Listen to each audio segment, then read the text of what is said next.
കാലിപ്പൻ മാഷിന്റെ ആമ്പൽപ്പൂവ്. രചനാവതരണം നന്ദുവച്ചു കൃഷ്ണ.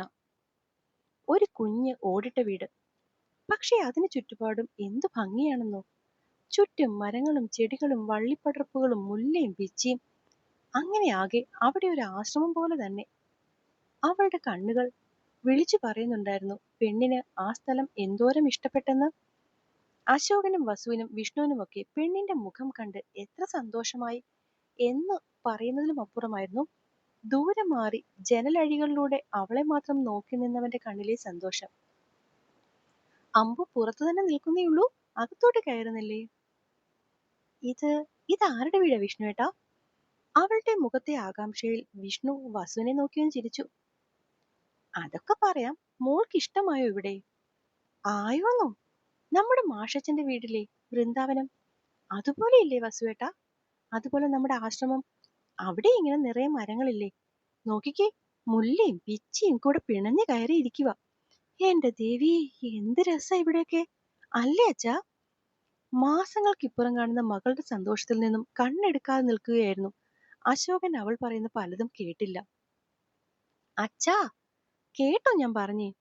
അവൾ ഓടി കയ്യിൽ വന്ന് ചുറ്റി പിണഞ്ഞുകൊണ്ട് ചോദിക്കുമ്പോൾ അദ്ദേഹം വെറുതെ തലയാട്ടി.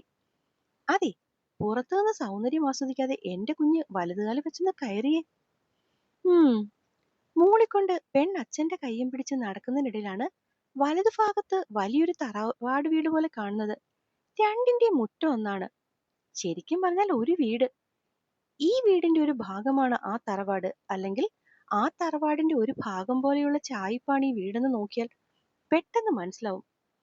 വിഷ്ണുവേട്ടാ, ആ വീട് ആരുടെയാ? ആവോ, ആരുടെയെങ്കിലും ആകട്ടെ, അല്ലേ വസുവേ? ഒരു ഓളത്തിൽ പറഞ്ഞുകൊണ്ട് വിഷ്ണു ഇടം കണ്ണിട്ട് വസുവിനെ നോക്കി. അല്ല പിന്നെ, ഇതൊക്കെ നമുക്ക് അറിഞ്ഞിട്ട് ഇപ്പൊ എന്നാത്തിനാ, അല്ലേ അശോകമാമ? ഇത്തവണ അച്ഛനെ കൂടി അവര് കൂട്ടത്തിൽ ചേർത്തു. അല്ല വസുവേട്ടാ, ഇത് രണ്ടും ഒരു വീടിന്റെ മുറ്റമാകുമ്പോൾ ആ വീടിന്റെ ഭാഗം തന്നെയല്ലേ ഇതും? അച്ഛനൊപ്പം വലതുകാല് വെച്ച് അകത്ത് കയറുമ്പോഴും പെണ്ണിന്റെ മനസ്സിൽ സംശയങ്ങൾ മാത്രമായിരുന്നു. അതെ, ആകെ മുഷിഞ്ഞല്ലേ നീ വന്നേ, വേഗം കുളിച്ചിട്ട് വാ, ആഹാരം കഴിക്കാം. അതിന് നമ്മൾ ആഹാരം വാങ്ങിച്ചില്ലല്ലോ. ഇനിയിപ്പോ അടുക്കളയിൽ കയറി എന്തെങ്കിലും ഒപ്പിക്കാന്ന് വെച്ചാ. പക്ഷെ കുറച്ചു മുന്നേ അടുക്കളയിൽ നോക്കിയപ്പോ അവിടെ ഒന്നും ഇല്ലായിരുന്നു താനും. പെണ്ണിനാകെ വട്ടുപിടിക്കുന്ന പോലെ തോന്നി. എന്റെ പൊന്നു മോളെ, ആ കുഞ്ഞു തല കൂടുതലിട്ട് പെരുപ്പിക്കാതെ നീ വേഗം കുളിച്ചിട്ട് വാ. ദേ, ആ കാണുന്നതാണ് മോളുടെ മുറി, ചെല്ല്, പോയിട്ട് വാ. വിഷ്ണുവിന്റെ തലയാട്ടിയുള്ള പറച്ചിലും ഒപ്പം നിൽക്കുന്ന കള്ളന്റെ കണ്ണിറുക്കലും ഒക്കെ ആയപ്പോൾ ആമ്പലൂന് എന്തൊക്കെയോ സംശയങ്ങൾ തോന്നി തുടങ്ങി. പെണ്ണ് വേഗത്തിൽ കുളിച്ചിറങ്ങി വരുമ്പോഴേക്കും അച്ഛനും അവരും ഒക്കെ കുളിച്ചു കഴിഞ്ഞു. തന്നെ ഹാളിൽ കാത്തു നിൽപ്പുണ്ടായിരുന്നു. ആഹാ, കുളിച്ചതിന്റെ ഒരു വെളിച്ചം കാണാനുണ്ടല്ലോ മുഖത്ത്. അപ്പൊ ഇത്രയും ദിവസം നിന്റെ ദേഹത്ത് പച്ചവെള്ളം വീണിട്ടില്ലായിരുന്നു അല്ലേടി? വിഷ്ണുവേട്ടന്റെ കളിയാക്കൽ തുടങ്ങിയത് പെണ്ണ് കയ്യിൽ കെട്ടിയതെന്തോ അവനെ പിടിച്ച് വലിച്ചെറിഞ്ഞു. എന്റെ പൊന്നു വിഷ്ണു, നീ ഇങ്ങനെ സത്യങ്ങളൊക്കെ പറഞ്ഞ് അവളെ ബാധ്യയാക്കാതെ. ഇനി ഞാൻ നിങ്ങൾ രണ്ടുപേരോടും മിണ്ടില്ല, നോക്കിക്കോ. വിഷ്ണുവേട്ടന് പറ്റിയ പോലെ വസുവേട്ടനും കൂടി തുടങ്ങിയതും അവൾ പിണങ്ങി അശോകേട്ടന്റെ അടുത്തേക്ക് നടന്നു. ആഹാ, കൊള്ളാലോ, ഇപ്പൊ ഈ പിണക്കം പകരുന്ന അസുഖമാണ് അല്ലേടാ വസുവേ? നീട്ടിയുള്ള വിസിലിൽ രണ്ടും കൂടി പിന്നെയും ചിരിക്കാൻ തുടങ്ങി. പിണങ്ങിയുള്ള നിൽപ്പൊക്കെ പിന്നെ പിന്നെ. വേഗം വാ, ആഹാരം എടുത്തു വെച്ചിട്ട് നേരെ ഒരുപാടായി. അവന്റെ പറച്ചിൽ അവൾ ചുറ്റുപാടും കണ്ണു തിരിഞ്ഞു. ഇവിടെ കിടന്ന് പരതാതെ വാ പെണ്ണെ ഇങ്ങോട്ട്. പിണങ്ങി നിൽക്കുന്ന പെണ്ണിനെ രണ്ടു വശത്തോടും ചേർത്ത് പിടിച്ച് വസുവും വിഷ്ണുവും മുന്നാലെ നടന്നപ്പോൾ അതൊക്കെ കണ്ട് ചെറിയൊരു പുഞ്ചിരിയോടെ അശോകനും അവർക്കൊപ്പം ചെന്നു. നാലുപേരുടെയും നടത്തം ചെന്ന് നിന്നത് കുറച്ചു മുന്നേ കണ്ട തറവാട്ടിലേക്കാണ്. അവൾ അമ്പരപ്പോടെ നോക്കി നിൽക്കെ പുറത്തേക്ക് ഇറങ്ങി വരുന്നവരെ കണ്ട് പെണ്ണ് ഞെട്ടിപ്പോയി. മാഷച്ചാ, ടീച്ചറമ്മേ! ഒന്ന് പകച്ചു നിന്നെങ്കിലും അവൾ ഓടിപ്പോയി രണ്ടുപേരെയും കെട്ടിപ്പിടിച്ചു നിന്നു. കഴിഞ്ഞ 8 മാസത്തിൽ തന്നെ ഏറ്റവും അധികം ചേർത്ത് പിടിച്ചവർ. അയ്യേ, കരയുന്നോ? മുഖം തുടച്ചേ. മാഷും കൂടി അരികിലെത്തി ആ തോളിൽ തട്ടി. ശേ, നിങ്ങളെ കാണുമ്പോൾ ഈ പെണ്ണ് വന്ന് ഓടി കെട്ടിപ്പിടിക്കും, സന്തോഷിക്കും എന്നൊക്കെ വിചാരിച്ചിട്ട് ഇവൾ ഒരുമാതിരി ഞങ്ങളുടെ സർപ്രൈസ് തന്നെ കൊളാക്കി കളഞ്ഞലോടി കഴുതേ. വസു അവളെ പിടിച്ചുകൊണ്ട് അകത്തേക്ക് കയറി. എങ്ങനുണ്ട് അശോക, എല്ലാം മാറിയില്ലേ? മാറി മാഷേ. സംസാരിക്കാൻ ചെറിയൊരു വലിവുണ്ട്, കൈക്കും ചെറിയൊരു സ്വാധീനക്കുറവ്. പക്ഷെ പഴയ പോലെ ഓരോന്നൊക്കെ ചെയ്തും പിടിച്ചുമെല്ലാം പഴയ പോലെ ആകുമെന്ന് പറഞ്ഞിട്ടുണ്ട് സ്വാമികൾ. അത് പിന്നെ ആവാതിരിക്കുമോ? എല്ലാം ശരിയാകൂടോ. സമാധാനത്തോടെ മാഷ് പറയുമ്പോൾ ടീച്ചറമ്മയും അശോകനൊപ്പം ഇരുന്ന് ഓരോരോ കാര്യങ്ങൾ ചോദിച്ചു തുടങ്ങി. എന്നാൽ ഈ സമയം അകത്തേക്ക് കയറിയ പെണ്ണ് തിരിഞ്ഞത് മൊത്തം അവളുടെ പ്രാണനായവനെയാണ്. കണ്ടിട്ടിപ്പോ കുറെയായി. പക്ഷേ അവിടെ നിന്നും അവനെ കാണുന്നില്ല എന്ന് കണ്ടതും അവളുടെ കണ്ണു നിറഞ്ഞു. എന്താടി, എന്തുപറ്റി? എന്തിനാ നിന്റെ കണ്ണു നിറയുന്നേ? അവളുടെ തോളിൽ തട്ടി വിഷ്ണു ചോദിച്ചു. പക്ഷെ അതിനു മറുപടിയായി പെണ്ണെന്തെങ്കിലും ഒന്ന് പറയുന്നതിന് മുന്നേ തന്നെ പരുന്ത് റാഞ്ചും പോലെ ആരോ വന്നവളെ പറത്തിക്കൊണ്ടു പോയിരുന്നു. ശ്വാസം വിടാൻ പോലും നേരം നൽകാതെ ഒരുവൻ അവന്റെ ദേഷ്യവും പിണക്കവും പ്രണയവുമെല്ലാം ചുംബനങ്ങളായി അവളുടെ മുഖമാകെ പെയ്തൊഴിയുന്ന നേരത്ത് ദിവസങ്ങൾക്കിപ്പുറം തന്റെ പ്രാണനായവനെ അടുത്തു കിട്ടിയ സന്തോഷത്തിലായിരുന്നു ആമ്പൽ. ആഗ്രഹം തീവ്രമായ നിമിഷത്തിലെപ്പോഴും അന്ന് വരെ സീമകൾക്കുള്ളിൽ നിന്നവൻ പരിധി വിട്ടവളെ പൂവിനെ നുകരാൻ തുടങ്ങി. ഞെട്ടിപ്പോയി ആമ്പലും.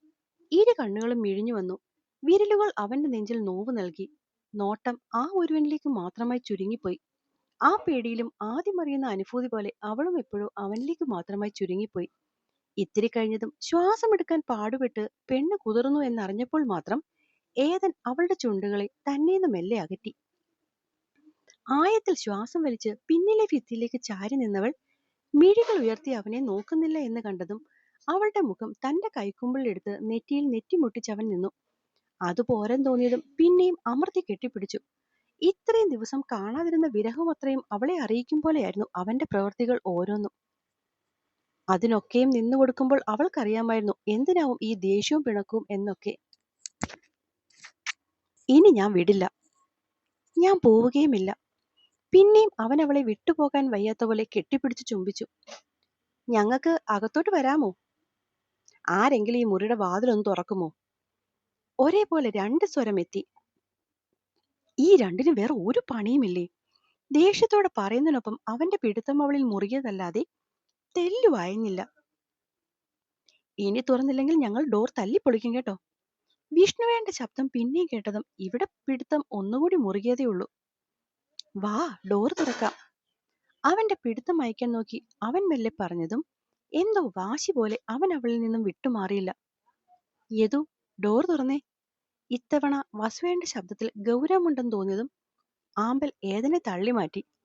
അത് ഇഷ്ടപ്പെടാത്ത പോലെ അവളെ പിന്നെയും കയ്യിലെടുക്കാൻ തുടങ്ങിയവന്റെ പിടുത്തം കിട്ടും മുന്നേ തന്നെ അവൾ ഓടിപ്പോയി വാതിൽ തുറക്കാൻ തുടങ്ങി. പക്ഷെ അപ്പോഴേക്കും പിന്നിൽ പാഞ്ഞു വന്നവൻ അവൾ കുറ്റിയെടുക്കാൻ പോകുന്ന കയ്യിൽ പിടുത്തമിട്ടു. തുറക്കല്ലേ. അവൻ അവളുടെ കഴുത്തിൽ ഒന്ന് മുഖം അമർത്തിക്കൊണ്ട് അവളുമായി കണ്ണാടിയുടെ മുന്നിലേക്ക് വന്നു നിന്നു. താടിത്തുമ്പ് ഉയർത്തി കണ്ണാടിയിൽ അവളെ കാട്ടിക്കൊടുത്തതും പെണ്ണ് ഞെട്ടി. മുടിയൊക്കെ അലങ്കോലമായി, ചുണ്ടൊക്കെ വീർത്ത് ആകെ നാശമായ രൂപം. അവൻ അവളുടെ കയ്യിലേക്ക് ചീപ്പെടുത്തു കൊടുത്തതും അവൾ അത് വെച്ച് വേഗം ഒന്ന് മുടി കോതി. അവൻ അപ്പോഴേക്കും അവളുടെ ചുണ്ടും കൈവെച്ച് തുടച്ചു കൊടുത്തു. എടാ. പുറത്തുള്ളവരുടെ ക്ഷമ കിട്ടു എന്ന് തോന്നുന്ന വിധമുള്ള വിളിയെത്തിയതും ഏതൻ അവളെ ഡോർ തുറക്കാനായി വിട്ടു. അവൾ പെട്ടെന്ന് പോയി ഡോർ തുറന്നതും രണ്ടുപേരും സൂക്ഷിച്ചുള്ള നോട്ടമാണ് കിട്ടിയത്. ഡോർ തുറക്കാൻ എന്താ ഇത്രയും താമസം? അവനെന്തേ? ഗൗരവത്തോടെ ചോദിച്ചുകൊണ്ട് അവളെ നോക്കി അകത്തേക്ക് കയറിയവർ റൂം മുഴുവനും അവനെ തിരക്കി.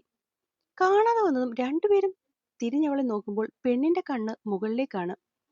ആ മുറിയുടെ ഒരു സൈഡിൽ മുകൾ ഭാഗത്തായി സാധനങ്ങൾ അടുക്കി വെക്കാനെന്നപോലെ നീണ്ട ഒരു കബോർഡ് കെട്ടിയിട്ടുണ്ട്. കസേരയിൽ കയറി നിന്നാൽ അതിലേക്ക് സാധനങ്ങൾ എടുത്തു വെക്കാം. അതുപോലെ ആ ഭാഗത്തെ ജനാലയിൽ ചവിട്ടി അല്പം ഒന്ന് എത്തിയാൽ അവിടെ കയറി ഇരിക്കുകയും ചെയ്യാം. അവിടെയായിരുന്നു ഏതൻ. നീ അതിന്റെ മുകളിൽ എന്ത് ചെയ്യുക? സംശയത്തോടെ ചോദിച്ചുകൊണ്ട് വിഷ്ണു അവിടേക്ക് നടന്നു. ഞാൻ ഇവൾക്ക് പ്രിപ്പയർ ചെയ്യാൻ വേണ്ടി കുറെ പുസ്തകം വരുത്തിച്ചത് ഇതിന്റെ മുകളിലാണ് വെച്ചിരിക്കുന്നത്. അത് ഓരോന്നായി എടുത്തു കൊടുത്തിരിക്കുന്ന സമയത്താ നിങ്ങൾ ഈ വാതിൽ തുറക്കാൻ കന്ന് ബഹളം വെച്ചത്. വളരെ സ്വാഭാവികതയോടെ പറഞ്ഞുകൊണ്ടവൻ 3-4 ബുക്സ് വിഷ്ണുവിന്റെ കയ്യിലേക്ക് കൊടുത്ത് ജനൽ വഴി തന്നെ ചാടി നിലത്തേക്ക് ഇറങ്ങി. അതേസമയം ഏതനെ നോക്കിയ വസുവിന്റെ കണ്ണിൽ ചെറിയൊരു പുഞ്ചിരി ഉണ്ടായിരുന്നു. ബുക്സ് എടുത്തു കൊടുക്കാനായിരുന്നെങ്കിൽ എന്തിനാടാ പരുന്ത് കോഴിക്കുഞ്ഞിനെ റാഞ്ചുന്ന പോലെ അവളെയും പറത്തിക്കൊണ്ട് നീ റൂം ലോക്ക് ചെയ്തത്? അനിയത്തി കേൾക്കാതെ കയ്യിലിരുന്ന ബുക്ക് ടേബിളിന് മുകളിലേക്ക് വെച്ചുകൊണ്ട് ഇത്തിരി സംശയത്തോടെയായിരുന്നു വിഷ്ണുവിന്റെ ചോദ്യം. എന്നാ ഇവൻ എപ്പോഴാണ് കട്ടിലിൽ ഈ ബോക്സ് ഒക്കെ എടുത്തു വെച്ചത് എന്നുള്ള ഞെട്ടലിൽ അത് ഓരോന്നും തുറന്നു നോക്കിയിരുന്നവൾ വിഷ്ണുവിന്റെയും അവന്റെയും സംസാരം ശ്രദ്ധിച്ചില്ല. അമ്പരന്നുകൊണ്ട് ഓരോ ബുക്കും കയ്യിലെടുത്ത് നോക്കുന്നവളെയും താൻ കുറച്ചു മുന്നേ പറഞ്ഞത് മുഴുവനും കള്ളമാണെന്ന് മനസ്സിലാക്കി ചിരിച്ചുകൊണ്ട് നിൽക്കുന്നവനെയും തഴഞ്ഞുകൊണ്ട് ഏതൻ വിഷ്ണുവിന് നേരെ തിരിഞ്ഞു. അവിടെ നിന്ന് പറത്തിക്കൊണ്ട് വരുമ്പോൾ മിനിമം ഒരു ഉമ്മയെങ്കിലും കൊടുക്കണമെന്ന് കരുതി തന്നെയാണ് ഈ ഡോർ ലോക്ക് ചെയ്തത്. അത് കേൾക്കുന്ന വിഷ്ണുവിന്റെ മുഖം അങ്ങ് മാറി. അറിയാം, ഹൃദയം കൊടുത്ത് പ്രണയിക്കുന്നവരാണെന്ന്. ഇത്രയും ദിവസം കാണാതിരുന്നത് കൊണ്ട് ഒരു ചുംബനം പ്രതീക്ഷിച്ച് തന്നെയാണ് മുറിക്ക് പുറത്ത് നിന്നതും. പക്ഷേ മുന്നിൽ നിൽക്കുന്നവന്റെ നാവിൽ നിന്ന് അത് കേൾക്കുമ്പോൾ, എന്റെ അനിയത്തി നീ ഉമ്മ വെക്കാറായോടാ എന്ന് ചോദിക്കാനുള്ള ഫീലിങ്സ് ആണ് മനസ്സിലേക്ക് ഉയർന്നു വരുന്നത്. അത് ആ മുഖത്ത് തെളിഞ്ഞു വന്നതും ഏതൻ ചാടി കയറി പറഞ്ഞു തുടങ്ങി. പക്ഷെ നിന്റെ അനിയത്തി സമ്മതിച്ചില്ല. കല്യാണം കഴിയുന്നതിന് മുമ്പേ ഉമ്മ വെക്കരുത് പോലും. അവനൊരു പുച്ഛം കാണിച്ചു. അല്ലെങ്കിൽ എന്റെ അനിയത്തിക്ക് വിവരമുണ്ട്, നിന്നെ പോലല്ല. തല വെട്ടിച്ചു പറയുമ്പോൾ വിഷ്ണുവിന്റെ മുഖം അങ്ങ് തെളിഞ്ഞു. ഉവ്വ, ഇനിയിപ്പോ കെട്ടിക്കഴിഞ്ഞാൽ അവൾക്ക് ഉമ്മ കൊടുക്കണമെന്ന് ഞാൻ ആലോചിക്കും, നോക്കിക്കോ. ഓ ആ.